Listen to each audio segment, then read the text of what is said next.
व्यास बोला, हे मुने, मुझ पापी और दुष्ट बुद्धि पर आपने बड़ी दया की।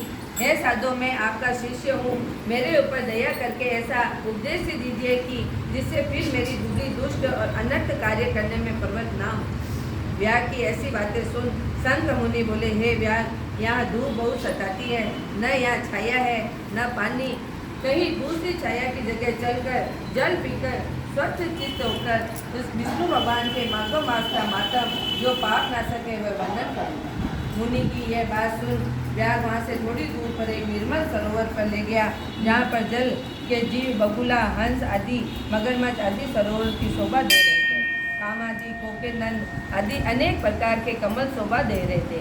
भौरे गुंजर रहे थे, पक्षी कलवर कर रहे थे। किनारे पर बांस के वृक्ष तथा कदम, इमली और सुगंधित वृक्ष आदि चारों ओर सुशोभित हो रहे थे। मन के हाथी, हिरण, शुकर, सिंह, सूर, गाय, खच्चर आदि विचर रहे थे। बंदर, लांगूर आदि छलांग मार रहे थे। प्रचंड पवन के वेग से वृक्ष झुक रहे थे। मुनि के उस रमणीय सरोवर में जाकर स्नान किया और वस्त्र धारण करके नित्य कर्म पूजादि और निश्चित हो फल खाए। फिर संत मुनि सुखपूर्वक बैठे व्यास से पूछने लगे कि तुम कौन से धर्म को सुनने की इच्छा करते हो? धर्म बहुत है और उनके करने की विधि अलग अलग है। इनमें से वैसा धर्म थोड़ा है मगर अत्यंत फलदायक है। मेरे मन में जो कुछ पूछने की इच्छा हो वह पूछ। तब हाथ जोड़कर व्यास बोला, हे महाराज, मुझे कौन सा कर्म करने में तमोगुण में ज्ञान योनि मिली और किस तरह से मेरी ऐसी बुद्धि हुई, जो महात्मा संगति हुई? हे प्रभु, यदि आपकी मेरे ऊपर कृपा हो तो ये वरदान मुझसे कीजिए। ये सुन संत मुनि कहने लगे कि हे व्यास, तू सकाल नगर के पहले वेद पाठी ब्राह्मण था, तेरा नाम उत्तम था और श्रीवत्स गोत्र में तेरा जन्म हुआ। एक वैश्य से तेरा प्रेम था, उसी की संगति के जोर से तू नित्य कर्मों को परित्याग कर शूद्र और के समान कर। इस प्रकार तू आचारहीन और दुष्ट धर्म के लिए त्याग थी, किंतु तेरी स्त्री ब्राह्मणी बड़ी रूपवती थी। वह वैश्य सहित तुझे की सेवा किया करती थी। तुम दोनों की आज्ञा में लगी रहती। जिस तरह वह सेवा करते करते बहुत समय बीत गया। एक दिन तूने भैंस का दूध और मूली खाई और शूद्रों के भक्षण करने से वस्तु निष्पाप और तिल खाए, इससे अपत्य भोजन और तेरे दस्त और वमन होने लगी और दारुण भयंकर रोग हो गया, इससे घोर वेदना होने लगी। जब तक घर में धन रहा तब तक वेश्या भी वहीं रही। फिर सब धन को लेकर वह घर छोड़कर चली गई। तुझे घोर तृष्णा गणना उत्पन्न हुई, रोग से अत्यंत दुखी हो दीन वाणी से व्याकुल चित रोता हुआ ब्राह्मणी से कहने लगा, तू मेरी रक्षा कर। हे सुंदरी, मुझ पापी ने तेरा कुछ भी उपकार नहीं किया। जो गृहस्थ प्राणी अपनी भार्या का मान नहीं करते वह 15 जन्म तक निपुषक होते हैं। हे महाभागे, रात दिन साधु महात्माओं के निंदित तो तेरी अवज्ञा करने से पाप योनि में पड़ूंगा। मैं तेरे विनती भाव से क्रोध के मारे जलता हूँ। जब उसके स्वामी ने ऐसा कहा तब वह हाथ जोड़कर बोली, हे कांत, तुम मेरे प्रीति दीनता और लज्जा मत करो। मैंने आपके ऊपर कभी भी क्रोध नहीं किया। मेरे पूर्व जन्म के पाप किए, उसे भोगने से कुछ दुख नहीं है। ऐसे दुखों को सहन करें, वही साध्वी स्त्री उत्तम पुरुष है। उसके पिता भाई को धन लाकर श्री सैया विष्णु भगवान की पूजा और सेवा सुविधा में लग गई।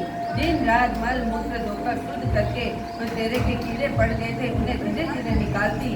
रात दिन नींद त्याग देने से दुख में दुखी होकर कहने लगी, हे विश्वेश्वर, तुम मेरे पति की रक्षा करो, रोगहीन और पापी रहित करो। इसे चंडिका श्री गणेश शनिश्चर से प्रार्थना करती थी। मेरे पति निरोग होकर 100 वर्ष तक जीवित रहे, ऐसे वह देवी प्रतिदिन किया करती थी। तब एक दिन देवल नाम के मुनि वैशाख गर्मी के मारे संध्या के समय घर पर आए। तब तेरी स्त्री के रोग नाशक वेद समझकर उसके चरण में धोकर जल सिर पर छिड़क दिया और गर्मी से व्याकुल महात्मा की तेरी आज्ञा लेकर शरबत पिलाया, जिससे उसको शांति मिली। दिन निकलते ही वह मुनि जैसे आए वैसे ही चले गए।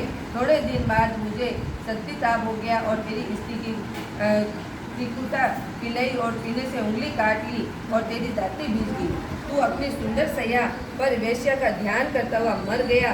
तेरी रूपवंती स्त्री यह देखकर कंकण बेचकर बहुत सा ईंधन लेके आई और विशाल चिता बनाकर बीच में रखकर तेरे रोग पीड़ित शरीर को अग्नि का संस्कार किया।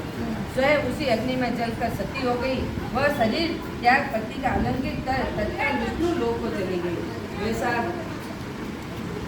मैं पानी का दान करने से, चरण धोकर जल में सिर पर छिटकने से, यौनों से दुर्लभ गति उसे मिली और तुझे समस्त पापों को छूटने पर अंत काल में वेश्या का स्मरण करके देह त्याग कर घोर व्याह का जन्म धारण किया।